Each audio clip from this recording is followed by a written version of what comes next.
नमस्कार. 8वा वेतन आयोग हा घोषित करण्यात आलेला आहे. आता आपले जे केंद्रीय रेल्वे मिनिस्टर आहेत अश्विनी वैष्णव साहेब यांनी त्याला घोषित केलेलं आहे.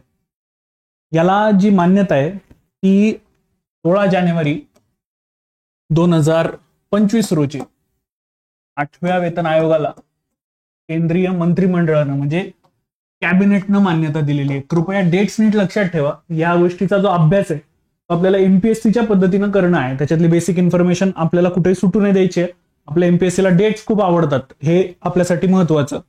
किंवा या व्हिडिओमध्ये मी एक महत्वाची गोष्ट सुद्धा कव्हर करणार आहेत की 8व्या वेतन आयोगाच्या समोरचे महत्वाची आव्हानं कोणती आहेत, आधीचे आलेले वेतन आयोग कसे होते, किंवा ह्याच्यामध्ये जो एक महत्वाचा फॅक्टर असतो की ज्याच्याद्वारा वेतन हे कॅल्क्युलेट केलं जातं. आता कुठेच म्हटलं गेलेलं नाही की ह्यांचं एवढं वेतन वाढेल किंवा त्यांचं एवढं वेतन वाढेल. फक्त काही न्यूज चॅनल्सने म्हणा किंवा विकिपीडियाने म्हणा, विकिपीडियावरती ऑफकोर्स हा डेटा जो आहे तो हा अपलोडच केला जातो असतो व्हेरियस सोर्सेसच्या माध्यमातून.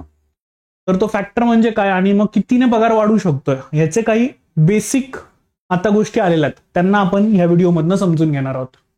Let start. तर केंद्रीय मंत्री अश्विनी वैष्णव साहेबांनी या आयोगाची घोषणा झालेली आहे. या आयोगाची घोषणा केलेली आहे. कोणी घोषणा केलेली आहे जर आपल्यासाठी महत्वाचं असतं.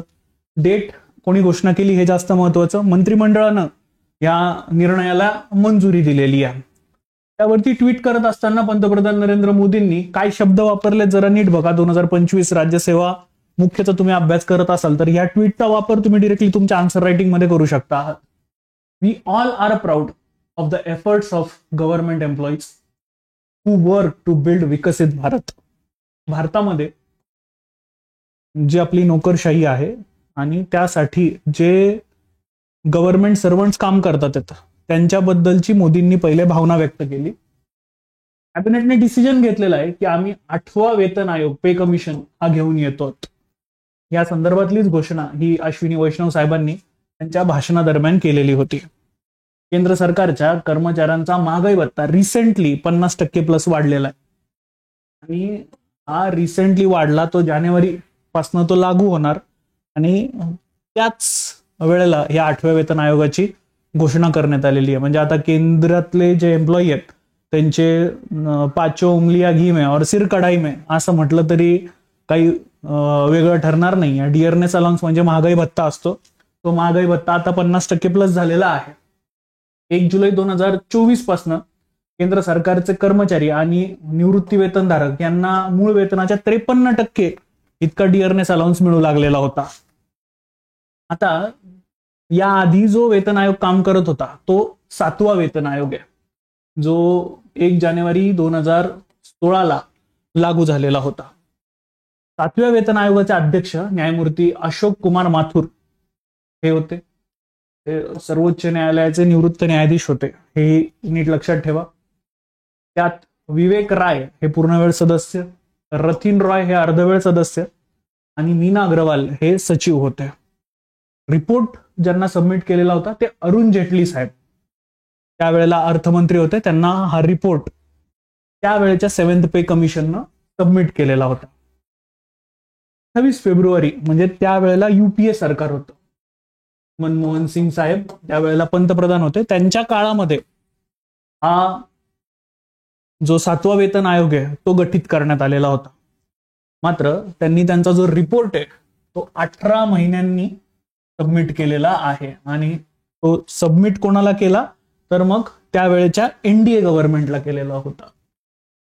आयोग आला युपीए काळामध्ये मनमोहन सिंग साहेबांच्या काळामध्ये आणि रिपोर्ट सबमिट केला एनडीए दॅट इज आता मोदीजींच्या काळामध्ये. ठीक आहे, या दोन गोष्टी व्यवस्थित लक्षात ठेवा कारण ह्याच्यावरती डायरेक्ट क्वेश्चन्स असतात ते आपल्याला डोक्यात ठेवलेच पाहिजे. तर ह्याच्यात एक महत्वाचा फॅक्टर आहे त्याचं नाव आहे फिटमेंट फॅक्टर. या फिटमेंट फॅक्टरद्वारा पगार ठरवला जातो. नीट लक्ष द्या, इथे कॅल्क्युलेशन्स आहेत जे आपल्याला समजले पाहिजे. 7व्या वेतन आयोगामध्ये फिटमेंट फॅक्टर हा 2.57 इतका होता. मग केंद्र सरकारच्या कर्मचाऱ्यांचं मूळ वेतन हे 6व्या वेतन आयोगाच्या साधारण 7,000 रुपयांवरनं 18,000 रुपयांपर्यंत वाढलेलं होतं.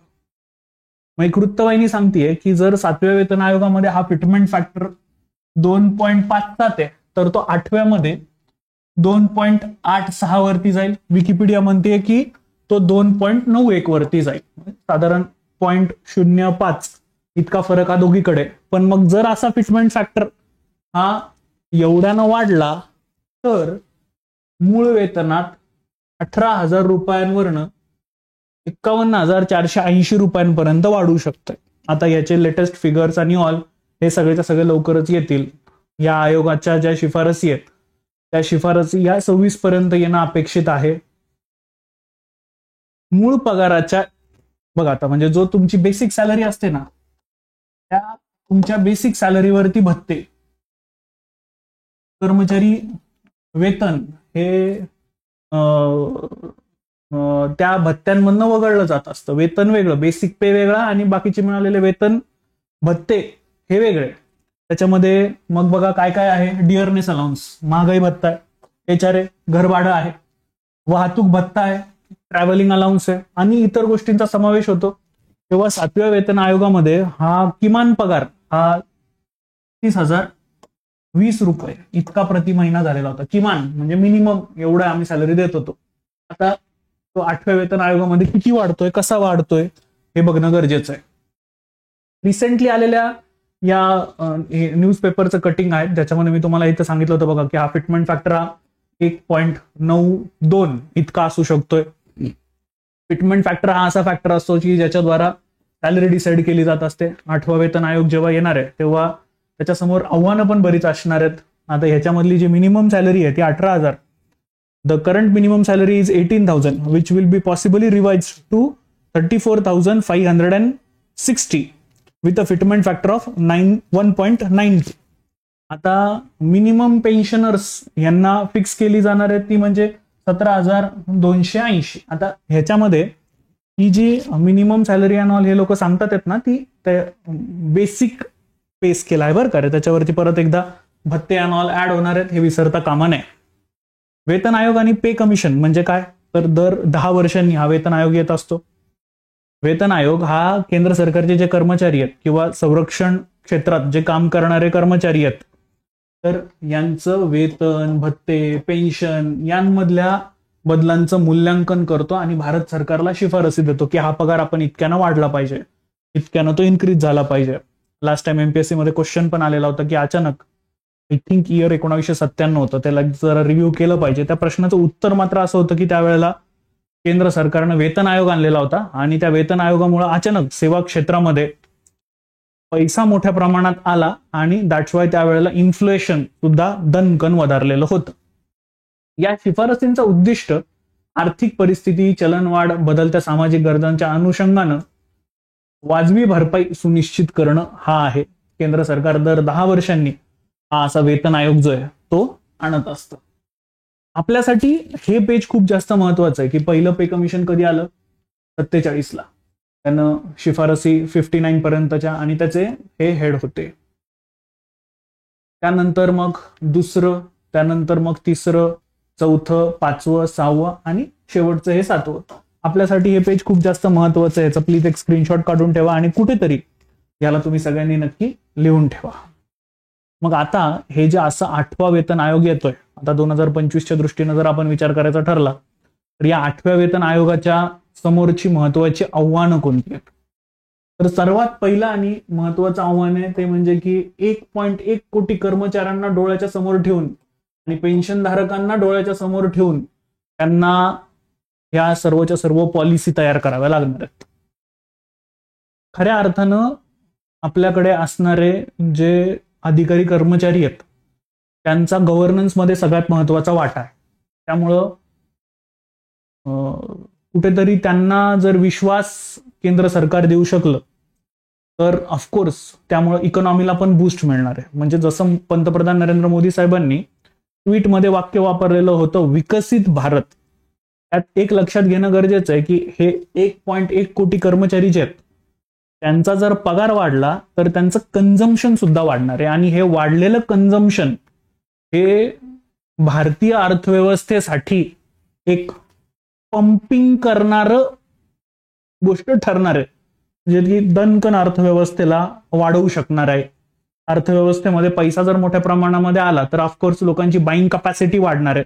ती वाढलेली बाईंग कपॅसिटी ही ऑफकोर्स जीडीपी वरती इम्पॅक्ट करणार आहे. आता सध्याच्या घडीला रिझर्व्ह बँक ऑफ इंडिया वाढ आणि महागाई यांच्याबरोबर लढतीये. वाढ झाली पाहिजे पण महागाई कंट्रोलमध्ये राहिली पाहिजे. कारण एक लक्षात घ्या, 30 रुपये किलोचा कांदा जर 60 रुपये किलो झाला तर सगळ्यात पहिल्यांदा कंबरड हे गरीबाचं मोडणार आहे. रिझर्व्ह बँक ऑफ इंडिया ज्या वेळेला अशा महागाईशी लढतंय त्यावेळेला जर आपण पगार वाढवला तर वाढलेला पगार हा महागाईला सुद्धा घेऊन वाढणार आहे. त्याच्यामुळे हे आव्हान असणार आहे की ह्याला तुम्ही कसं काय कंट्रोल करणार आहेत. नेक्स्ट, वाढती वित्तीय तूट, फिस्कल डेफिसिट. लक्षात घ्या, हा जेव्हा आपण पब्लिक फायनान्स हा टॉपिक अर्थशास्त्रामध्ये शिकवत असतो, मी सौरभ सोनवणे आहे, मी आपल्या पीडब्ल्यू वरती अर्थशास्त्र शिकवतो. तर कर्मचाऱ्यांचा पगार हा ऑर्गनायझेशनसाठी किंवा सरकारसाठी रेव्हेन्यू एक्सपेंडिचर असतो. एक ऍझ्युम करा की जर एखाद्या वडापाववाल्यानं वडापाव तयार केलेला आहे 10 रुपयाला आणि तो वडापाव जर तो 9 रुपयाला विकत असेल तर हा घरघालू धंदा आहे. 1 रुपया तो खिशातनं टाकतोय, काही दिवसांनी त्याच्याच लेकरा बाळांना उपाशी झोपावं लागणार आहे. सर, रेव्हेन्यू डेफिसिट 1 रुपयाचा हा ऑर्गनायझेशनसाठी किंवा सरकारसाठी बिलकुल पण चांगला नाहीये. ज्या वेळेला आपण असा हा खर्च वाढवतोय त्याचा इम्पॅक्ट हा अर्थव्यवस्थेवरती होणार आहे. परिणामी रेव्हेन्यू डेफिसिट हा इम्पॅक्ट करेल डायरेक्ट फिस्कल डेफिसिटला. ती वाढती वित्तीय तूट हे एक मोठं आव्हान असणार आहे. आता आपल्याकडे मेजर इश्यूज आहेत. पायाभूत सुविधा, रस्त्यांची क्वालिटी तर तुम्हाला माहिती आहे माझ्यापेक्षा जास्त चांगली. आरोग्य सेवा, कोरोना काळामध्ये आपण लोकांना बेड सुद्धा देऊ शकलेलो नव्हतो. शिक्षण, तुम्हीच विचार करा की आज हे किती अवघड झालेलं आहे. खर्च ह्यांच्यावर करायला हवा की नोकरदारांवरती, आणि मग जर तो खर्च तसा करायचा आहे तर त्याला कसा करायचा हे आव्हान असणार आहे. नेक्स्ट, वेतन असमानता हा खूप महत्वाचा प्रॉब्लेम आहे.